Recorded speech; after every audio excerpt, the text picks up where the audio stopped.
Big Herc 916, positivity, motivation, never settle for average. You know how we do it over here. Go to bigherc916.com, pick you up some merch, an original art piece, or a bar of soap and wash your ass. You walk around, you sweat. Some of you guys go 2 and 3 days without showering. Look, man, clean your booty. Don't walk around smelling like ass. It never ceases to amaze me when people see these smash and grab videos and then they want to try to explain from quote unquote a liberal point of view why these individuals are committing crime. And they have no clue because, for one, they've never been around these kind of individuals. Number two, they're not able to comprehend the mindset of somebody who's worked their way up to do a smash and grab.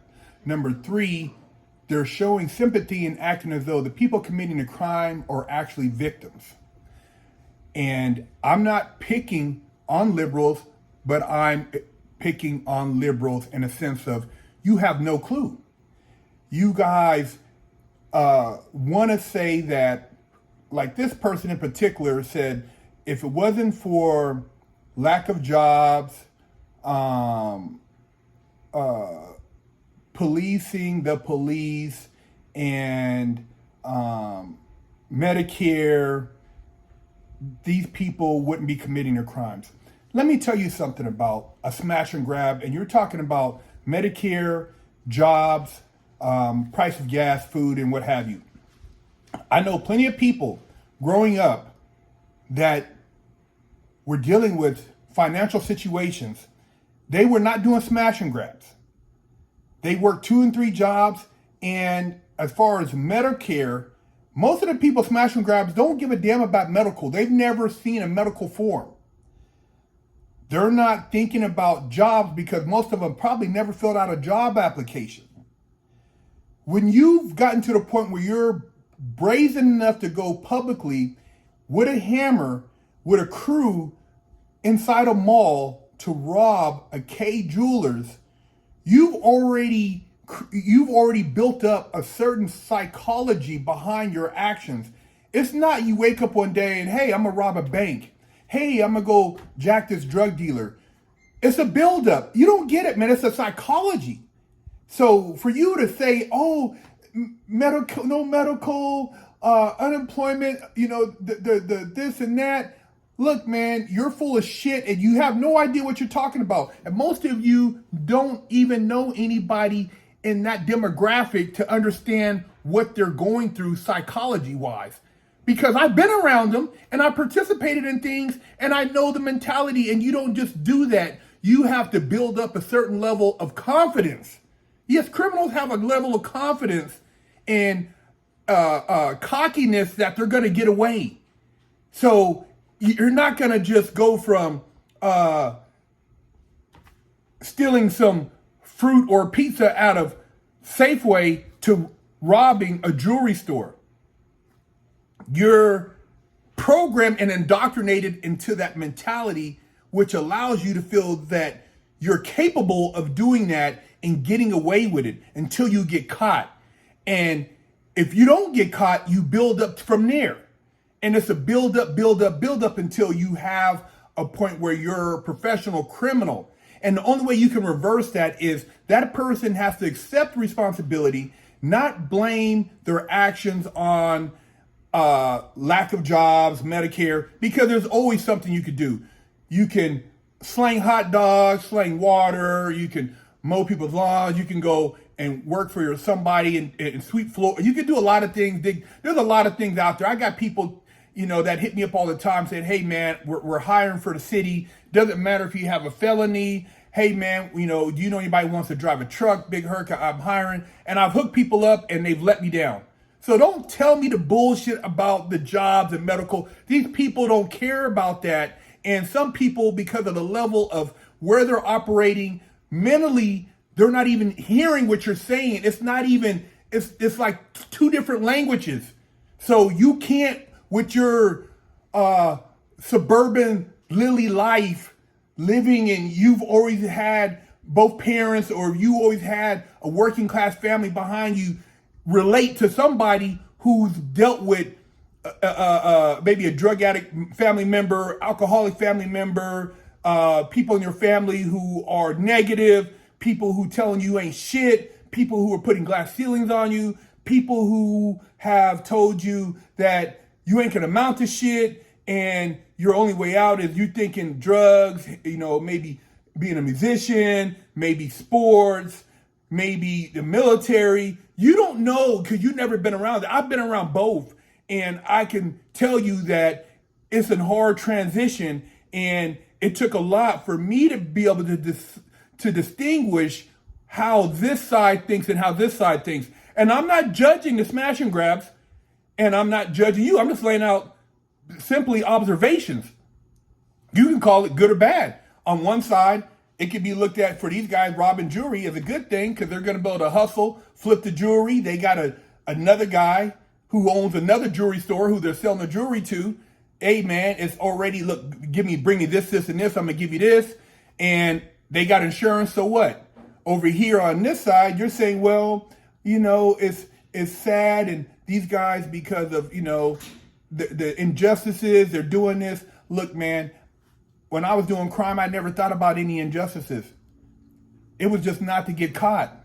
And I had worked myself up to a certain mentality, but in the back of my mind, I knew that certain things wouldn't be looked at favorably by my family members, my grandmother, my grandfather, my mom, but I pushed that to the side in order to commit the crimes. You know that when you steal something, it's not right. But when you're committing a crime, you don't care about that because you're thinking about the hustle. When you're taxing cement to a developer, or you're hustling a particular area, extorting the workers, you don't care about the crime. You're getting paid. It's no different than when you have government officials taking money from foreign nationals to push an agenda. It's a crime. They don't care. They know morally what's right and wrong, but it can be perceived as good in their side because they're getting paid and they don't care. What about the other people? It doesn't affect them. It's all relative. So you have no idea what you're preaching about why people are committing crime. You're ignorant, plain and simple. You think by letting people out, see, there is a certain individual who has the potential to actually be capable of change. You've never met him unless you met people who've been on my show Fresh Out, who've changed your life. But when you start talking about certain heinous people, certain people who, maybe this guy just happened to participate in this smash and grab, but he wasn't a bad dude. But then there's other guys who were participating in that, and also some other brutal, devious shit.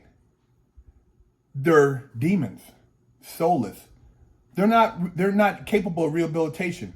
It's like the guy who killed the tech lady in Baltimore who got out early, who was doing 30 years. That guy should have never been out.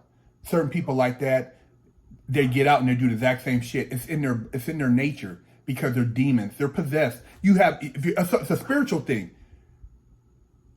Just like they have the good spirit and what they consider the bad spirit, the polarity. There's polarities. Call them good or bad, yin and yang, but they're talking to you. Some people have more of the good than the bad. Some people have more of the bad than the good. Some people are able to say, you know what? And some people never got caught and they're like, you know what? This is not for me and I can see where I got to stop.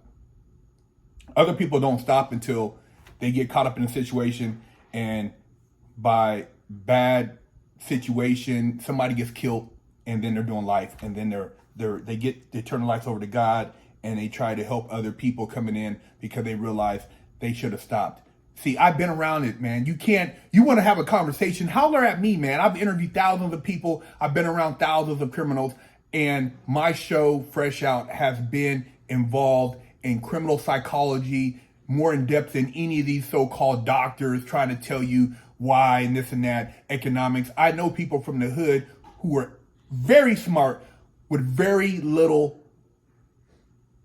public school education, but a lot of street education and book education of real shit, not the indoctrination shit. Indoctrination shit is bullshit. Out of 23 schools in Baltimore, 0 black students are at the grade level of math they should be at.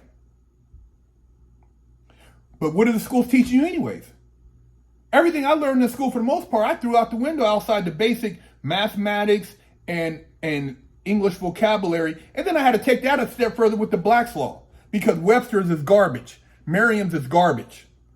They lie about the words when they get there. They show us the last meaning. They don't show us what the word came, what the roots of the word are. So then you go to court and you get your wig split. You people, man, some of you guys crack me up, man. You try to think you know about the crime and the black community, and then your communities get overran, and then you sit around looking stupid because then you're like, oh my God, hopefully they'll just stop. You have no protection. A person come in there and just slap the shit out of you, take your shit, and you just act like, oh well. There are certain criminal elements that are soulless that aren't given a damn. They're going to continue to do this until they get caught. Maybe high-speed chase, maybe shootout. Some people, hey, game over. I've been there. Laid on the ground, ran across the freeway, multiple high-speed chases, game over. Had to really think. How'd I get here? Luckily, I had a strong moral base of family members I was able to reflect on that helped me find myself. But a lot of people don't have that. Some people have never had that. They've never had a grandmother, grandfather, an uncle who believed in them, so they don't care. It doesn't matter, man. They got to get what they can while they're here, and they're operating out of frequency that's plugged into a matrix, and they don't even know why they do half the shit they do. They just do it. These smash and grabs it's robotic. You see somebody do it, you're sitting around playing PlayStation, you're high. Man, we can do that. Yeah, we can do that. Yeah, man, shit. The homie, he did one, got away with it. Someone remember when he had that rollie and he made blah, blah. Oh, yeah? Well, man, shit, tell him, it's like, you don't even understand, and it's frequencies, it's energy, it attracts, and then they go off, and now they got a new crew doing it. And then the big homie got out the pen. He used to do it, but he's like, hey, man, y'all need to slow down. Oh, gee, you old. You don't know. Now they don't even trip no more. You could do this shit. They're not even looking at it. You don't get it, man. You don't understand crime. You don't understand the psychology of somebody who's gotten to that point and why they're doing it and how they're programming these people to do it. They're triggering a lot of these young people to do it that wouldn't have normally been doing it. That's why I'm saying I don't even fault them, because they don't even know what they're doing. They're on autopilot. Mask on, hit, then they don't even know what they're doing. They're autopilot criminals. And you're autopilot ignorance. Oh my, get rid of the guns. Ain't no criminal ever bought a gun from a gun store, except for these mass shooters who are psyops. Nobody's ever bought a gun from a gun store and used it for a crime like an idiot, you dummies. Gun control has nothing to do with a criminal. Gun control protects the people, idiot. Come on, man. Holler at me, man. These people don't want me on their shows because I'll bust their bubble, man. I'll bust their bubble. Oh, I forgot to say, I have met criminals who have used registered guns to commit crimes. Police and the military.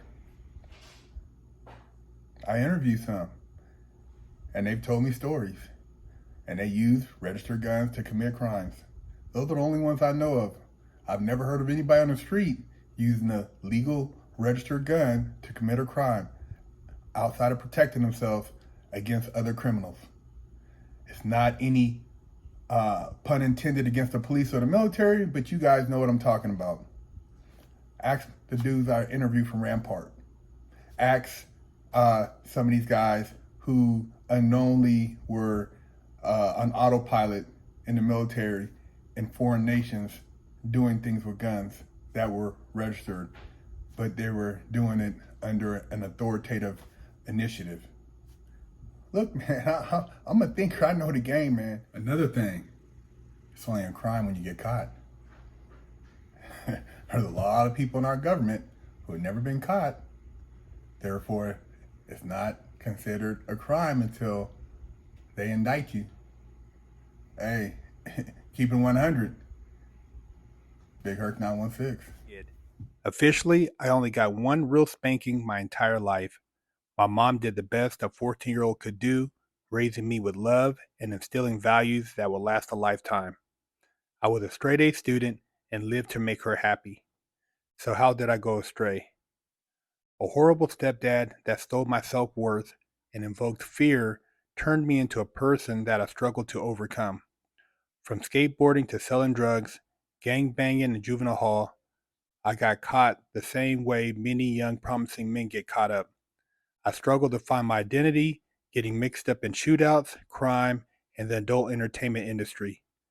This roller coaster continued as I juggled college, hustling, and Hollywood, eventually catching a federal bank robbery case.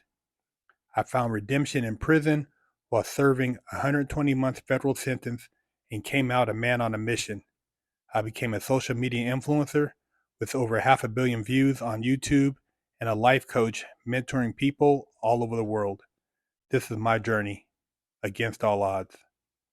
Go to bigherc916.com and purchase you a bar of soap, one of the books I've written, a hat, a beanie, a t-shirt, tank top, or some detail spray for your car. Walking around with a crusty butt, smelly ball sack, and a funky hoo-ha. Big Herc said, wash that ass. Pick you up a t-shirt at freshoutseries.com. Hello, my name is Big Herc 916, and I'm with the Wash Your Ass Committee, and I'm traveling across America helping people wash their ass and get their booty holes clean. And I have with me here today Wash Your Ass soap, and this one in particular is Butt Naked Scrub, but I also have Festival, Oatmeal Milk and Honey, Jamaican Me Crazy, Monkey Farts, and all these scents smell very good. They will help cleanse your body of funk and also make you feel better about yourself. So if you can go to bigherc916.com, you can pick you up a bar, and my goal is to help America combat funk.